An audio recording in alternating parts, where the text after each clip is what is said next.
दोस्तों, एक व्यक्ति कई वर्षों तक अपने गुरु से मिलने गया। वह उपदेश सुनने जाता है, सेवा करता है और ध्यान का अभ्यास करता है।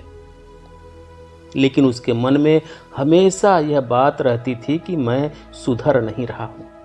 गुरु के शरण में जाकर प्रवचन सुनते हुए कई वर्ष बीत गए, लेकिन मेरी जिंदगी में उतना बदलाव नहीं आ रहा है जितना कि गुरु को मुझसे उम्मीद थी।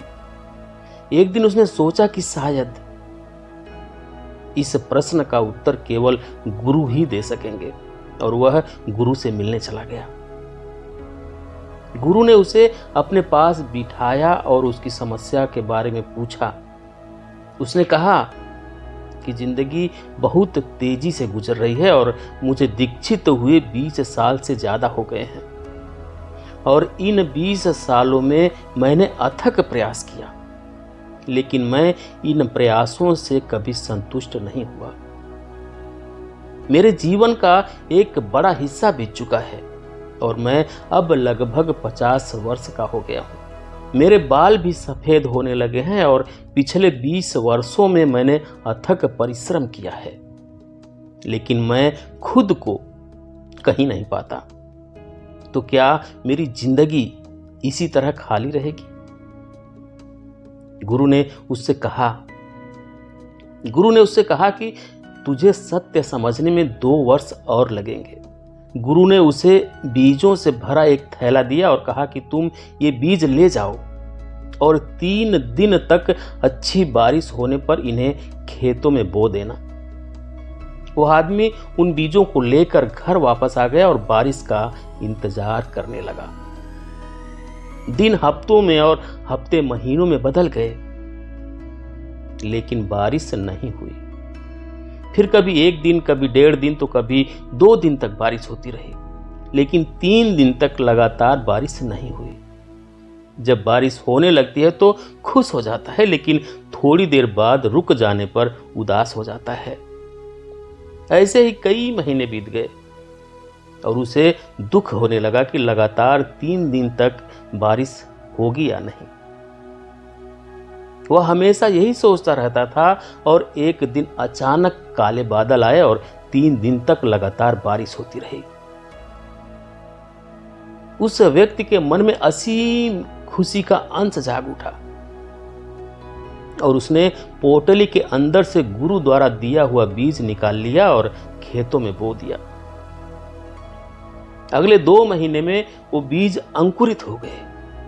बीज बड़े होकर पेड़ बन गए, लेकिन उसे पता नहीं था कि यह कौन सा पेड़ है, क्योंकि उसने गुरु से उन बीजों के बारे में कुछ नहीं पूछा और 3 महीने से उस पर फूल आने शुरू हो गए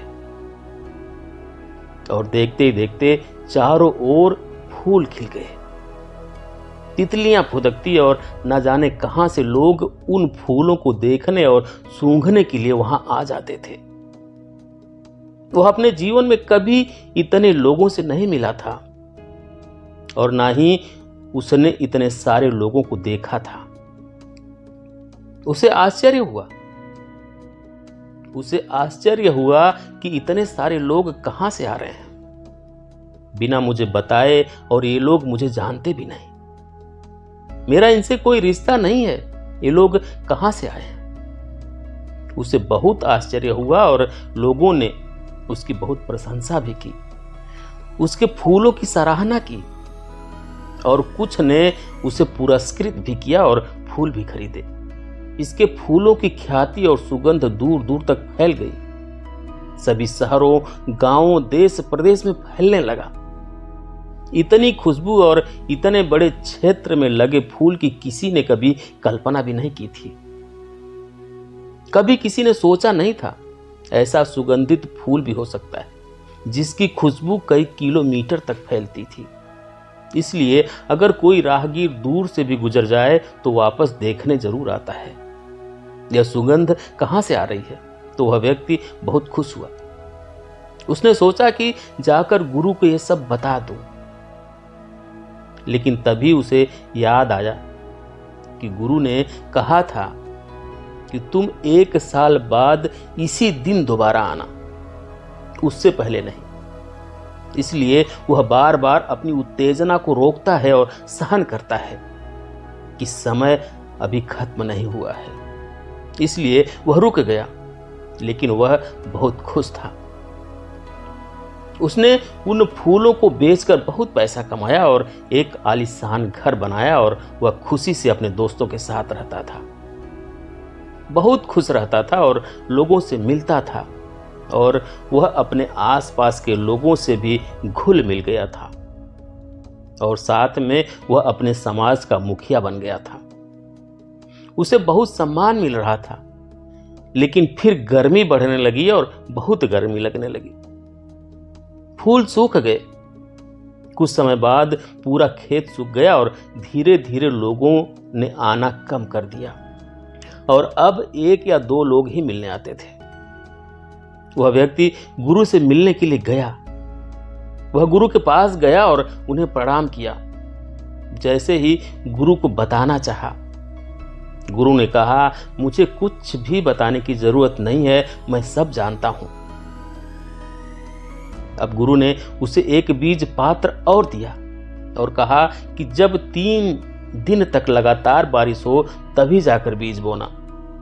वो आदमी बीज लेकर वापस आया और थोड़ा दुखी भी हुआ कि वह गुरु को कितना कुछ बताना चाहता था, लेकिन गुरु ने पहले ही कह दिया कि वह सब कुछ जानते हैं और उन्हें कुछ भी बताने की जरूरत नहीं है।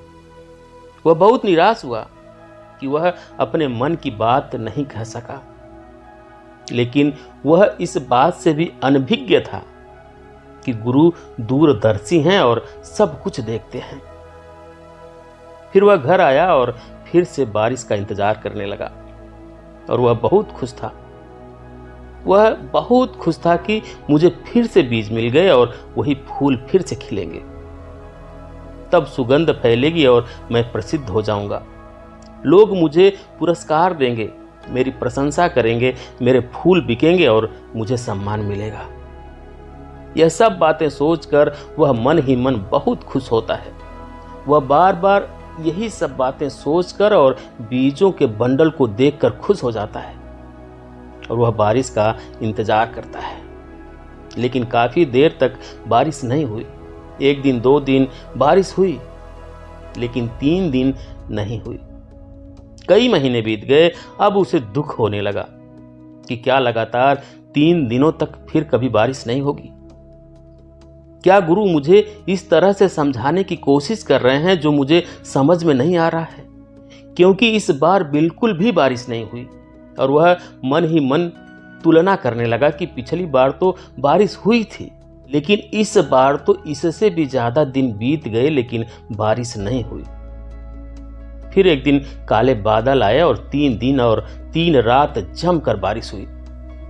इतनी बारिश हुई कि खेत का ऊपरी हिस्सा बह गया। वह यह सोचकर और भी परेशान हो गया कि इस बार खेत तैयार करने में ज्यादा समय लगेगा। मिट्टी की ऊपरी परत बह गई और बारिश किसी तरह रुक गई। उसने बड़ी मेहनत से खेत तैयार किया और उस बीज को खेत में बो दिया, लेकिन इस बार भी उसने गुरु से यह नहीं पूछा कि ये किस चीज का बीज है। उसने खुद ही कल्पना कर ली थी कि ये फूलों के बीज होंगे। धीरे धीरे वे बीज अंकुरित हो गए और उनमें फूल आने लगे, लेकिन उसे यह देखकर आश्चर्य हुआ कि इस बार फूल इतने छोटे क्यों थे और वह भी इंतजार करता रहा।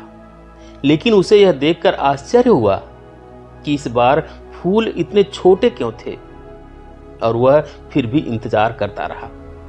उसने सोचा कि शायद इस बार इन पेड़ों पर फल आने वाले हैं।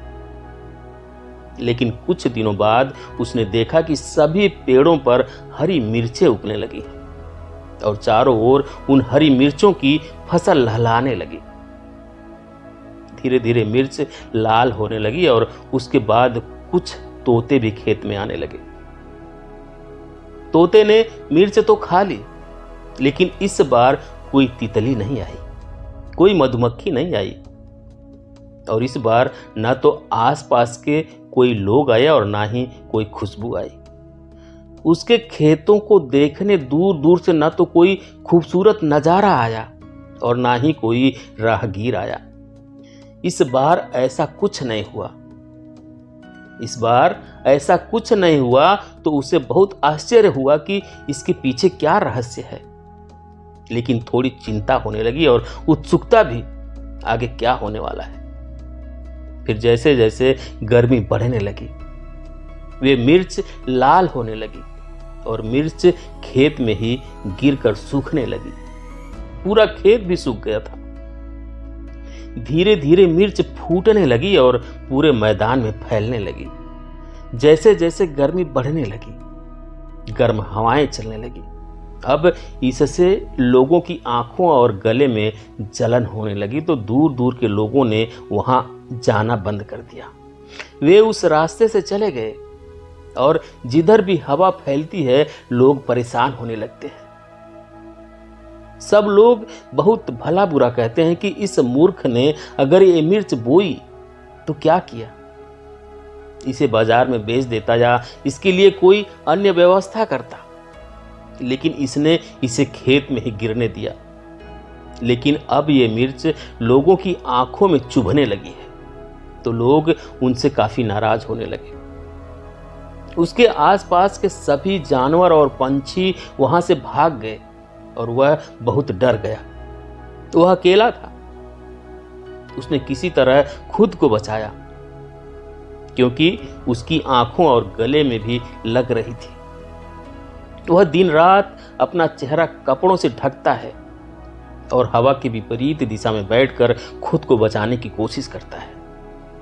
यह सिलसिला कई महीनों तक चलता रहा और उसे गुरु से मिलने की बहुत इच्छा थी। लेकिन गुरु ने उससे कहा है कि 1 साल बाद इसी दिन आना। वह बहुत परेशान था और उसके लिए एक एक दिन गुजारना बहुत मुश्किल हो रहा था। लेकिन किसी तरह वह दिन आ गया जब वह गुरु के दर्शन कर सका। वह गुरु के पास गया और अपना सारा हाल बताने लगा। लेकिन गुरु को पहले से ही सब कुछ पता था। गुरु ने कहा कि मैं सब कुछ जानता हूं जो तुम्हारे साथ हो रहा है, लेकिन क्या तुम समझ सकते हो? तो गुरु ने उससे पूछा। गुरु ने कहा कि मैं सब कुछ जानता हूं जो तुम्हारे साथ हो रहा है, लेकिन क्या तुम समझ सकते हो? तो गुरु ने उससे पूछा कि सबसे पहले जो आपने समझा, आप समझते हैं कि आप कौन हैं? क्या आप जानते हैं कि आपका जन्म कहां हुआ था? उन्होंने कहा, नहीं, मैं नहीं जानता कि मेरा जन्म कैसे हुआ। जब मैं समझ पाया तो लोगों ने कहा कि ये तुम्हारी मां है, इसी ने तुम्हें जन्म दिया है, लेकिन मेरा जन्म कब हुआ इसके बारे में मुझे कुछ नहीं पता। गुरु ने कहा कि तुम्हें याद नहीं कि तुम्हारा जन्म कैसे हुआ और तुम्हें यह भी याद नहीं कि तुम्हारे माता पिता कौन हैं। तुम्हें बताया गया कि ये तुम्हारे माता पिता हैं। तब तुम्हें पता चला कि ये मेरे माता पिता हैं जिनसे मेरा जन्म हुआ है। और फिर आपने अपना परिवार बनाया। और क्या आपको याद है कि आप अपने परिवार को अपने साथ लाए थे? क्या तुम्हें याद है जब तुम पैदा हुए थे तो तुम अपने साथ क्या लेकर आए थे? उन्होंने कहा, नहीं, मुझे याद नहीं है कि मैं अपने साथ कुछ लेकर आया था। तो गुरु ने कहा कि आज तुम क्या समझ रहे हो कि तुम्हारे पास इतना ज्ञान है? तुम इतनी पढ़ाई करते हो, तुम स्कूल गए हो और तुम्हारे इतने सारे दोस्त हैं, आपके बच्चे हैं, आपकी एक पत्नी है, और क्या उनमें से कोई ऐसा है जो आपके जन्म के समय आपके साथ था? क्या उन लोगों में से कोई आपके साथ इस धरती पर आया था जब आपके माता पिता ने आपको बताया था कि आप हमारी संतान हैं? तब उसने कहा, नहीं, मैं बिल्कुल अकेला था। तब गुरु ने उससे पूछा कि क्या तुम्हारे पास पैसे हैं? क्या कोई धन दौलत थी या कोई ऐसी व्यवस्था थी जिसके सहारे आप अपना पूरा जीवन गुजार सके? उसने कहा, नहीं, मैं वही खाता था जो मेरी माँ मुझे देती थी। और क्या तुम्हें भविष्य में कोई चिंता थी कि दूध मिलेगा या नहीं, रोटी मिलेगी या नहीं? गुरु ने पूछा कि क्या तुम्हें इन बातों की चिंता रहती थी? तो उन्होंने कहा कि नहीं, मैं नहीं करता था। मैं जो भी मांगता था मेरी माँ मुझे दे देती थी, और अगर उनके पास नहीं होता था तो वह इंतजाम कर देती थी और पापा से कहती थी कि बेटा लाने को कह रहा है। लेकिन मैंने अपनी तरफ से कुछ नहीं किया। मुझे याद नहीं पड़ता कि मैंने कभी सोचा हो कि मुझे दूध कहाँ से मिलेगा। गुरु ने कहा कि यह सब तुम्हें तब से मिल रहा है जब तुम्हें पता भी नहीं था और तुम्हें यह भी नहीं पता था कि कल मिलेगा या नहीं। तुम्हें यह तब भी मिलता रहा जब तुम्हें यह भी पता नहीं था कि तुम कौन हो और तुम यहां आए क्यों हो, तुम कहां हो। फिर भी तो तुम्हें सारा पालन पोषण और कामनाओं की पूर्ति हो रही थी। तो क्या अब आप ये सोच रहे हैं कि आप ये सब कर रहे हैं, या आप ये सोच रहे हैं कि आप यहां 20 साल से हैं और आपको कुछ नहीं हुआ? आप क्या होना चाहते हैं? आप क्या चाहते हैं? आप क्या चाहते हैं समझो। तुम कुछ भी नहीं हो। बस इस बारे में सोचें कि आप कौन हैं और मुझे बताएं कि क्या आप वही हैं जो आपको बुलाया जा रहा है। क्या आप जानते हैं यह आपका नाम है? तो उसने जवाब दिया, नहीं, मुझे नहीं पता। लेकिन जब मेरे कानों में आवाज आने लगी और मुझे यह समझ में आने लगा कि मैं ही कहा जा रहा हूं, तब मुझे पता चला कि मेरी मां मुझे इसी नाम से बुलाती है, और तब मुझे पता चला कि यह मेरा नाम है। तब गुरु ने कहा, तुम यहां नहीं हो और तुम अपने आप से भी नहीं आए हो। क्या तुम अपने आप से आए हो? क्या तुमने सुना है कि ये मेरे माता पिता होंगे, यही मेरा घर होगा? और क्या तुमने जन्म से पहले सोचा था? कुछ सोचा और चुनाव किया? तो उन्होंने जवाब दिया कि नहीं, मुझे ऐसा कुछ याद नहीं है। मुझे यह भी याद नहीं है कि मैं कैसे पैदा हुआ था। मुझे यह भी याद नहीं है कि मेरे माता पिता कौन हैं। मुझे कुछ भी याद नहीं है। उन्होंने कहा कि मेरे पास कोई विकल्प नहीं है। तब गुरु ने कहा कि अब तुम कह रहे हो कि मैं हूं, जबकि तुम तो कुछ भी नहीं हो। तुम क्या कह रहे हो कि मैंने इतने सारे फूल उगाए हैं?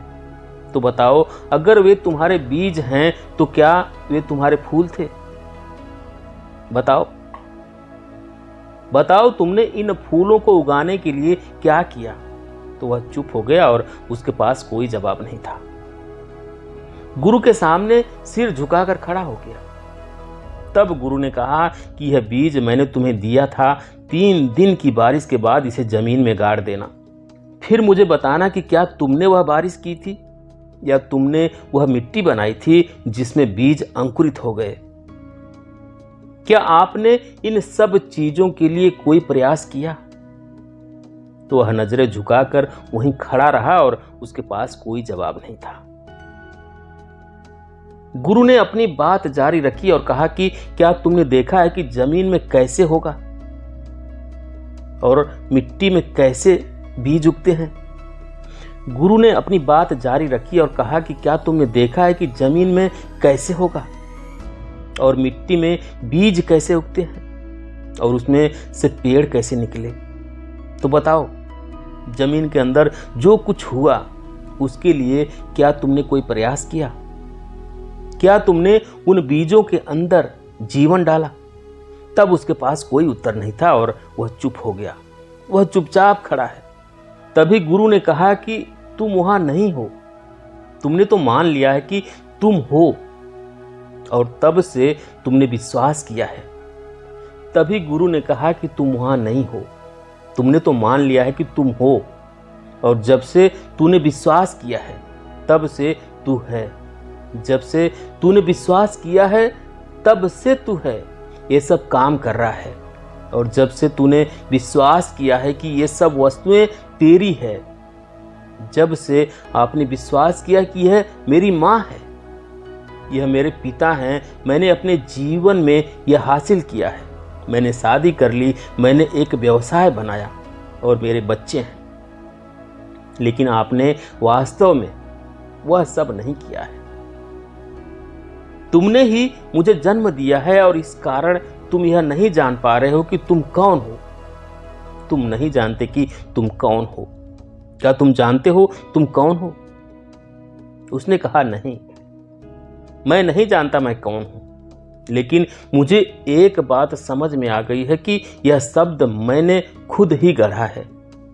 और गुरुदेव, मुझे एक बात समझ में आ गई है कि यह मैंने ही बनाया है, और मैंने कहा है कि यह मेरा शरीर है, और यह मेरी माँ है, ये मेरे खेत हैं, ये मेरे फूल हैं, और ये सारे शब्द मेरे हैं।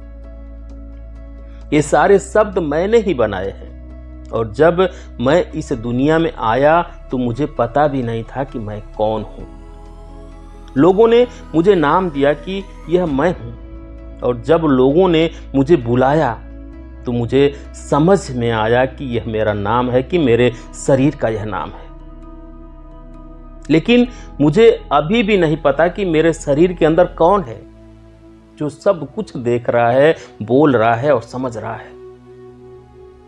तो गुरु ने कहा कि जब तुम्हें पता ही नहीं कि तुम कौन हो और सोच रहे हो कि मैं 20 साल से यही कर रहा हूं, यह कौन कर रहा है? मुझे बताओ। मैं कर रहा हूं और मैं कहीं नहीं जा रहा हूं। 50 साल बीत गए और अगले 50 साल भी गुजर जाएंगे, लेकिन यह मैं कहीं नहीं जा रहा हूं। और कौन कह रहा है कि ये आपके फूल हैं? तो क्या आप बता सकते हैं कि क्या ये आपके फूल थे? जो यह कह रहे हैं कि यह बीज मैंने बोया था, बताओ क्या वे तुम में से थे? नहीं, तुम्हारा यहां कुछ नहीं है। आप वहां नहीं हैं, लेकिन आपने यह स्वीकार कर लिया है कि आप हैं, और इसी वजह से आपने यह पूरी दुनिया बनाई है। आपका मैं आपको बता रहा हूं कि यह फूल मैंने लगाया था, और फूलों की खेती भी मैंने ही की थी। मेरी प्रशंसा होती है और मेरी प्रतिष्ठा समाप्त होती जा रही है, और मैं उस समाज का मुखिया बन गया हूं। आपने बहुत मेहनत की, आपने बहुत मेहनत की, लेकिन ये बताइए कि आपने क्या किया? क्या आपने वो बीज बनाए या फिर उन्हें धूप दी? वह बस खड़ा रहा और उसके मुंह से कोई शब्द नहीं निकले। अब वह यह भी नहीं कह सकता था कि वह 20 साल से कुछ नहीं कर रहा है। तब गुरु ने उससे कहा कि तुम स्वतंत्र हो, और तुम पहले दिन ही स्वतंत्र थे, और तुमने अपने आप को बांध लिया है, और यह एक बंधन है मेरा। आपने 20 साल का बंधन बनाया है कि मैं ये सब कर रहा हूं। मैं शब्द ही आपके मार्ग में सबसे बड़ी बाधा है। यह मैं ही हूं जो तुम्हें गहरे ध्यान में नहीं जाने देता और यहां से मुक्त नहीं होने देता। आप मानते हैं कि आप नहीं हैं, लेकिन क्या आपको लगता है कि आप हैं? मैं फिर पूछता हूं, क्या आप जानते हैं कि आप आए हैं? और क्या आप जानते हैं कि आपका जन्म हुआ है? नहीं, मुझे कुछ भी याद नहीं है। तब गुरु ने कहा कि तुम कुछ भी नहीं हो। आप बस यह मान रहे हैं कि जो आप देख रहे हैं वह मैं हूं, और इसीलिए आपने यह दुनिया बनाई है। और फिर भी आप कह रहे हैं कि मैं ये काम 20 साल से कर रहा हूं। जो कह रहा हूं, फिर यह मैं कहां जाएगा? यहीं रह जाएगा। तुम्हारे पास कोई बीज नहीं है, और तुम्हारे पास कोई फूल नहीं है। ना ही बारिश कराने के लिए आपका कोई प्रयास है, ना ही आपने उन पौधों को हवा दी है। क्या आपके पास उन फूलों में खुशबू लाने के लिए कोई प्रयास है? क्या आपके पास उन फूलों में खुशबू लाने के लिए कोई प्रयास है? या मधुमक्खियों को संदेश भेजने के लिए आपके पास कोई प्रयास है? क्या तुम उन फूलों के अंदर रस पैदा कर रहे थे? तो तुम वहां नहीं हो। तुमने सिर्फ यह मान लिया है कि तुम हो और आप अपने साथ कुछ भी नहीं लाए। क्या आप अपने साथ कुछ लेकर आए और आपको पता भी नहीं चला? तुम्हें कपड़े पहनाए जाते थे, साफ सुथरा रहना सिखाया जाता था और तुम यह भी नहीं जानते थे कि खाना कैसे खाया जाता है, कैसे पीना है। और स्तन मुंह में डाला तो तुम्हें पता चला कि दूध कैसे पीना है। आपने उस समय अपने दूध और ब्रेड के लिए क्या प्रयास किया, वह आपको मिलता रहा। आज आप सोच रहे हैं कि मैंने इन चीजों की व्यवस्था की है, मैं कमा रहा हूं, और आप सोचते हैं कि ये मेरे बच्चे हैं, मैं खिलाऊंगा फिर खाएंगे। और आप यह मान रहे हैं कि आप हैं। और जो यह सोचते हैं कि मैं कमा रहा हूं, मेरे बच्चे हैं, मैं ऐसा कर रहा हूं, यह मैं आपके दुख का कारण है। यही तुम्हारा बंधन है, यही तुम्हारी बाधा है और यही तुम्हारा बंधन है। तुम बुद्ध की शरण में जाना चाहते हो तो अब तुम स्वतंत्र हो। आप स्वतंत्र हैं और आपको सब कुछ मिलता रहेगा। और इतना कहकर गुरु चुप हो गए। कहा जाता है कि इसके बाद शिष्य वहीं बैठ गया और ध्यान में लीन हो गया और उसके बाद वह नहीं उठा। वह मुक्त हो गया और परम सृष्टि को प्राप्त हुआ। तो ये थी आज की कहानी दोस्तों। आपको कैसी लगी कमेंट करके जरूर बताएं। वीडियो को लाइक करें, शेयर करें। चैनल पर नए हैं चैनल को सब्सक्राइब करें, बेल आइकन भी प्रेस कर लें ताकि आने वाली हर वीडियो की नोटिफिकेशन आपको मिलती रहे। धन्यवाद।